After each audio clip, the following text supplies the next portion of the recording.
Oke guys, kali ini kita akan mengomentari berita yang akan ngebahas tentang masalah profesi guru yang rentan terjerat kasus pidana. Nah, untuk mengetahui konteksnya, mari kita bersama simak beritanya. Kita mulai videonya. Kasus pelaporan guru oleh Hmm. orang tua murid kembali terjadi. Cara mendidik yang dimaksudkan untuk membentuk karakter justru berujung Hmm. laporan pidana. Hal ini pun memunculkan pertanyaan apakah ruang mendidik kini semakin sempit bagi guru, selengkapnya dalam Ulas Utas. Jadi kasihan guru tuh kayak gajinya kecil gitu ya, harus ngurusin anak-anak yang nakal ketika dididik ya mungkin kurang tepat gitu ya. Akhirnya bisa dilaporkan ke hukum pidana gitu. Jadi bisa berhubungan terhadap hukum. Jadi kasihan ya, ini guru ini tertindas sekali ya pekerjaannya.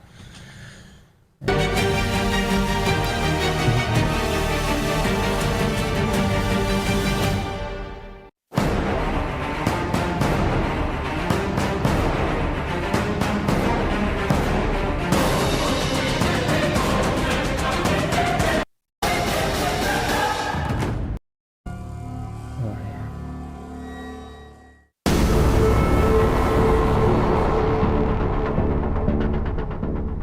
Ruang kelas yang seharusnya menjadi tempat menuntut ilmu sekaligus belajar nilai kehidupan, kini tak jarang berubah menjadi ruang yang penuh kekhawatiran. Bukan hanya soal capaian akademik, namun ketakutan akan konsekuensi hukum ketika guru menegur murid. Bahkan istilah kriminalisasi guru kini kian masif diangkat.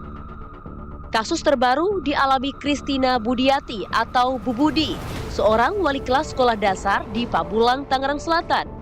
Ia dilaporkan atas dugaan kekerasan verbal terhadap muridnya. Peristiwa berawal pada Agustus 2025 saat Bu Budi menegur seluruh murid di kelasnya agar bertanggung jawab dan saling peduli sebagai dasar pembentukan karakter. Nasihat ini kemudian dipersepsikan oleh salah satu murid sebagai kemarahan. Lantas, orang tua melayangkan laporan ke Dinas Perlindungan Perempuan dan Anak, Dinas Pendidikan hingga Polres Tangerang Selatan. Jadi kayak teguran saja itu bisa dipolisikan, kan sangat berbahaya sekali. Jadi gimana kita cara mengingatkan anak yang kurang punya motivasi, kurang semangat gitu. Kalau misalnya diingatkan saja, itu kita si gurunya bisa dipolisikan.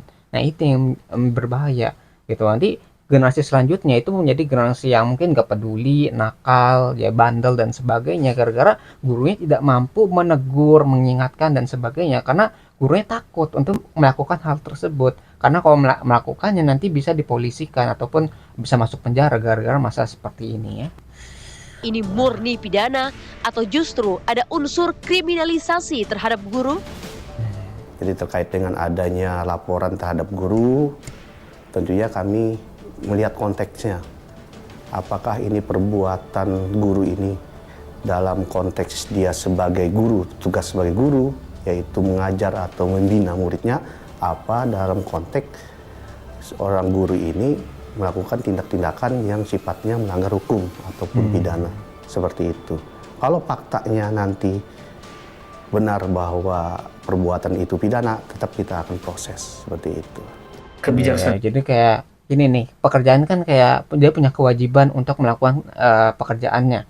Nah, kalau misalnya kayak polisi lah kita contohin, polisi nangkep kriminal, nangkep penjahat. Tapi kalau saat nangkep penjahat dia bisa dimasuk penjara gitu ya, bisa dipidana, itu akan jadi masalah gitu. Jadi gimana polisinya itu nangkep penjahat tanpa melanggar hukum? Ya itu ada caranya kan. Sama seperti guru tadi, guru punya kewajiban untuk mengingatkan, untuk mendidik, untuk mengajar dan sebagainya. Itu kan tugas guru. Kalau misalnya tugas guru itu tidak mampu dilakukan, lalu guru harus berbuat apa? Masa membiarkan anak-anak tadi gitu ya, yang harusnya diajarkan, dididik dengan baik gitu, budi pekertinya, dari perilakunya, mungkin dari pengetahuannya, tapi karena guru takut ya nanti guru tidak akan melakukannya, dan yang bakal diberikan siapa ya, murid-muridnya yang harusnya mendapatkan pemahaman tentang bagaimana cara hidup baik di masyarakat, tapi gara-gara tidak diajarkan dengan baik nanti siswa-siswa tadi itu menjadi masalah di kemudian hari ya, mungkin jadi nakal, jadi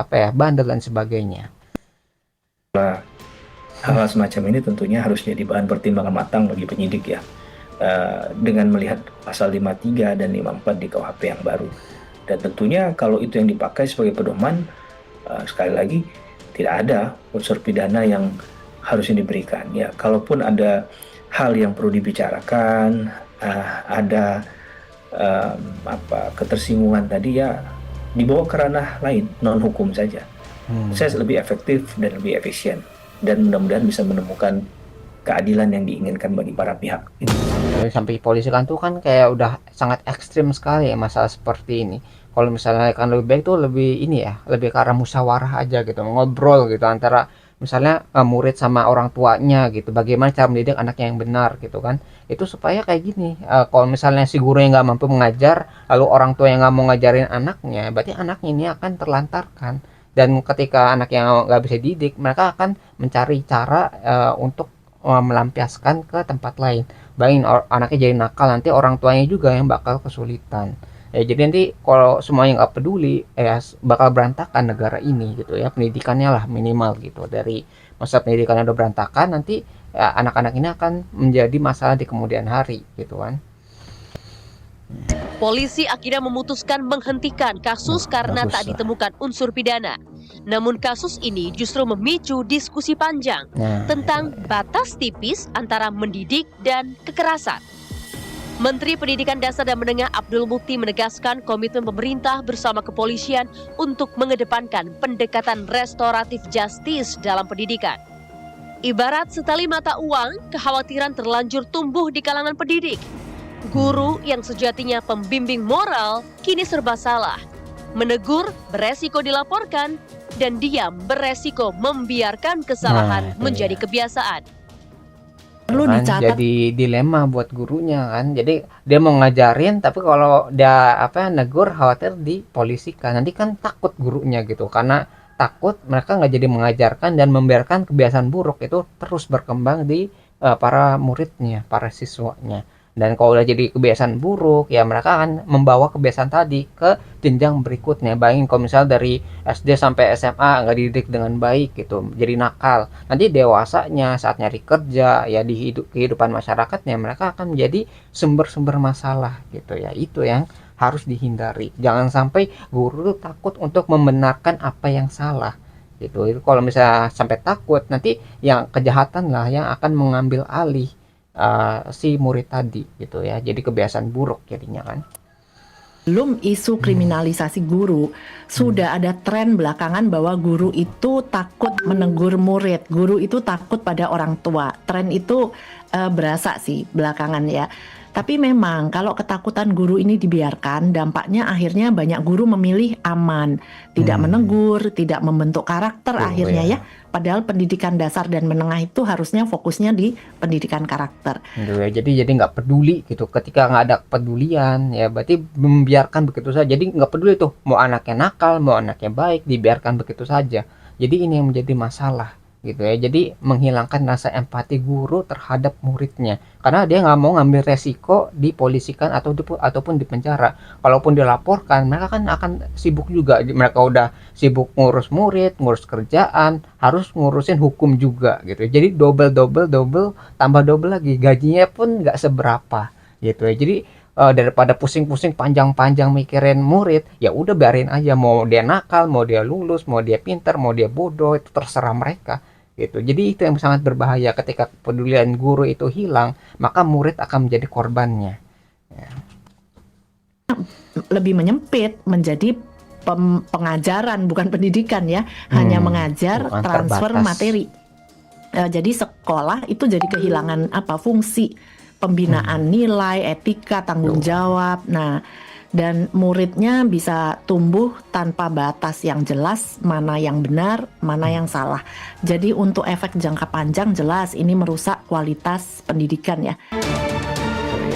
Ya jadi kalau misalnya kayak gitu ya mungkin muridnya pinter doang itu cukup gitu. Jadi mau dia pinter tapi nakal itu nggak masalah. Dan ini akan berbahaya sekali karena koruptor di masa yang akan datang itu tuh biasanya orang-orang pinter tapi tidak punya akhlak yang baik, nggak punya perilaku yang baik, ya nggak punya fondasi yang cukup untuk bersikap jujur, mempunyai integritas dan sebagainya gitu. Nah ini yang harus ditanamkan sejak kecil. Kalau dari awal dari kecilnya nggak pernah dididik karakternya gitu ya, sifatnya mungkin nggak pernah dibenarkan, akhirnya ketika dewasa jadi pejabat, jadi orang penting, mereka pinter, ya mereka punya kemampuan, tapi kemampuannya tidak digunakan untuk kebaikan, malah digunakan untuk keburukan. Misalnya untuk memperkaya diri, untuk korupsi, untuk suap menyuap, untuk memeras dan sebagainya gitu. Jadi tingkatnya akan lebih berbahaya daripada penjahat yang bodoh. Jadi penjahat yang pintar itu akan lebih berbahaya daripada penjahat yang bodoh, karena dia mampu menguasai sistemnya gitu. Dia pintar, tapi pintarnya bukan untuk kebaikan, malah untuk kejahatan. Nah, itu yang sangat berbahaya, malah lebih berbahaya daripada sebelumnya. Hukum memandang seimbang antara perlindungan hak anak dan perlindungan terhadap profesi guru. Saya menyampaikan kepada penyidik agar kita lebih kepada proses penyelidikan untuk mendalami apakah ada peristiwa pidana atau tidak. Seperti itu. Akhirnya kita ambil kesimpulan dengan melakukan gelar perkara atas peristiwa yang diduga adanya kekerasan psikis terhadap anak ini, apakah ada atau tidak, disimpulkan untuk peristiwanya tidak ditemukan. Komisi Perlindungan Anak Indonesia mengingatkan, jangan ada pertentangan antara perlindungan anak dan kewibawaan guru. Ini pembelajaran untuk kita semua. Pertama, untuk orang tua, terutama untuk orang tua, ya mari kita bersikap preventif, asertif boleh, tetapi juga harus dengan akal sehat dan tidak terlalu emosional, karena kondisi anak kita hari ini dengan dulu memang berbeda. Kemudian orang tua hari ini dengan dulu juga berbeda, tetapi yang terpenting adalah jangan sampai ego kita ini tidak berpihak pada kepentingan terbaik bagi anak. Nah, terus bagi sekolah ya kalau memang ada kesalahan, evaluasi dan segera saja juga minta maaf, respon orang tua juga, respon ke orang tua dan anak juga harus baik, ya kan? Maka kalau sudah diperbaiki semuanya, artinya ada masukan juga diterima, saling ada ketersalingan dua belah pihak. Ini saya yakin tidak ada kok kejadian yang bisa sampai viral seperti ini.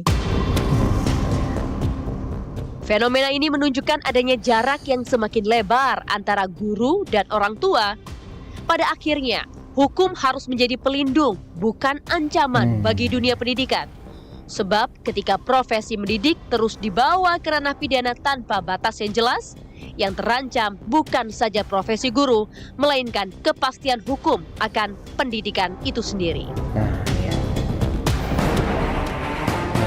Jadi pentingnya itu ya, hukum itu untuk melindungi, bukan untuk memaksa tadi, yang akhirnya yang bakal dirugikan adalah orang-orang yang ingin menegakkan kebaikan gitu. Bayangin kalau misalnya guru tadi terjerat kasus pidana, terus misalnya harus dipenjara, itu kan akan berbahaya sekali. Jadi pelajaran, wah berarti di kemudian hari atau di masa depan, guru-guru itu akan mencegah dirinya untuk menegur murid-murid lainnya, gara-gara wah udah pernah kejadian nih, dan ini menjadi tolak ukur. Wah, kalau misalnya saya peduli sama siswa saya, menegur, menasehati, atau mengingatkan dan sebagainya, punya resiko untuk dipenjarakan, gitu kan? Itu jadi pelajaran buat kita semua gitu, bahwa buat pendidikan itu semua orang terlibat, dari guru yang terlibat, dari orang tua yang terlibat, gitu ya. Anaknya juga harus ada di sana. Jadi kalau mau pendidikan baik, berarti semua orang tuh harus punya bagian di sana gitu. Jangan sampai orang tuanya nggak mau tahu gitu, tiba-tiba ngelaporin ke polisi gitu kan. Itu akan memperburuk suasana atau memperburuk komunikasi antara murid dan gurunya, murid dan gurunya, dan orang tuanya juga gitu. Jadi masalah ke depannya. Mungkin anaknya bakal jadi dibully ya, terus orang tuanya bakal di blacklist gitu ya, gurunya itu juga jadi nggak percaya sama muridnya. Nah, inilah yang harus dihindari gitu, karena pendidikan itu nggak cuma ada di guru, tapi ada di orang tuanya dan ada di masyarakat sekitar juga, untuk mengajarkan generasi selanjutnya supaya tidak melenceng dari norma-norma yang berlaku di masyarakat. Nah, mungkin itu yang bisa kita pelajari berita ini. Kalau kalian tertarik dengan sumber beritanya, link sudah saya cantumkan di deskripsi video. Mungkin sekian yang bisa saya sampaikan, semoga video bisa bermanfaat. Kurang lebih mohon maaf. Kita ketemu lagi di pembahasan selanjutnya, insya Allah.